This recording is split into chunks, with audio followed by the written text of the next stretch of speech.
ચેરમેનોની જ્યારે નિમણૂક થઈ ત્યારે સંકલનની બેઠક હતી. નવા ચેરમેનો આદરણીય મેયર સાહેબ, શહેરભાજપ પ્રમુખ શ્રી માધવભાઈ, ત્યારે જ એમને સૂચના આપવામાં આવેલી હતી કે આપની ચેમ્બરોમાં ખાસ વધુમાં વધુ આપની હાજરી હોવી જોઈએ, જેથી કરીને અરજદારોને આપની સેવાઓનો લાભ મળે.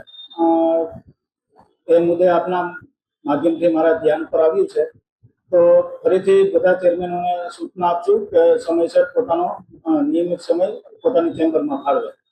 ખાસ કરીને જે લાઇટ પંખા એસી ચાલુ હોય છે, આના વિશે શું કહેશો? તમારી ચેમ્બરમાં કેવો રિવાજ?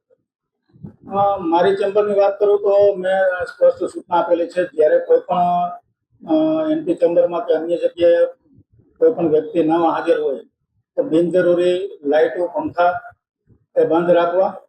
આપના માધ્યમથી એ પણ મારા ધ્યાનમાં આવ્યું છે, તો એ પણ હું એમનું ધ્યાન દોરીશ કે ચેમ્બરમાં જ્યારે કોઈ પણ હોય ત્યારે વીજળી ઉપકરણો બંધ રાખે.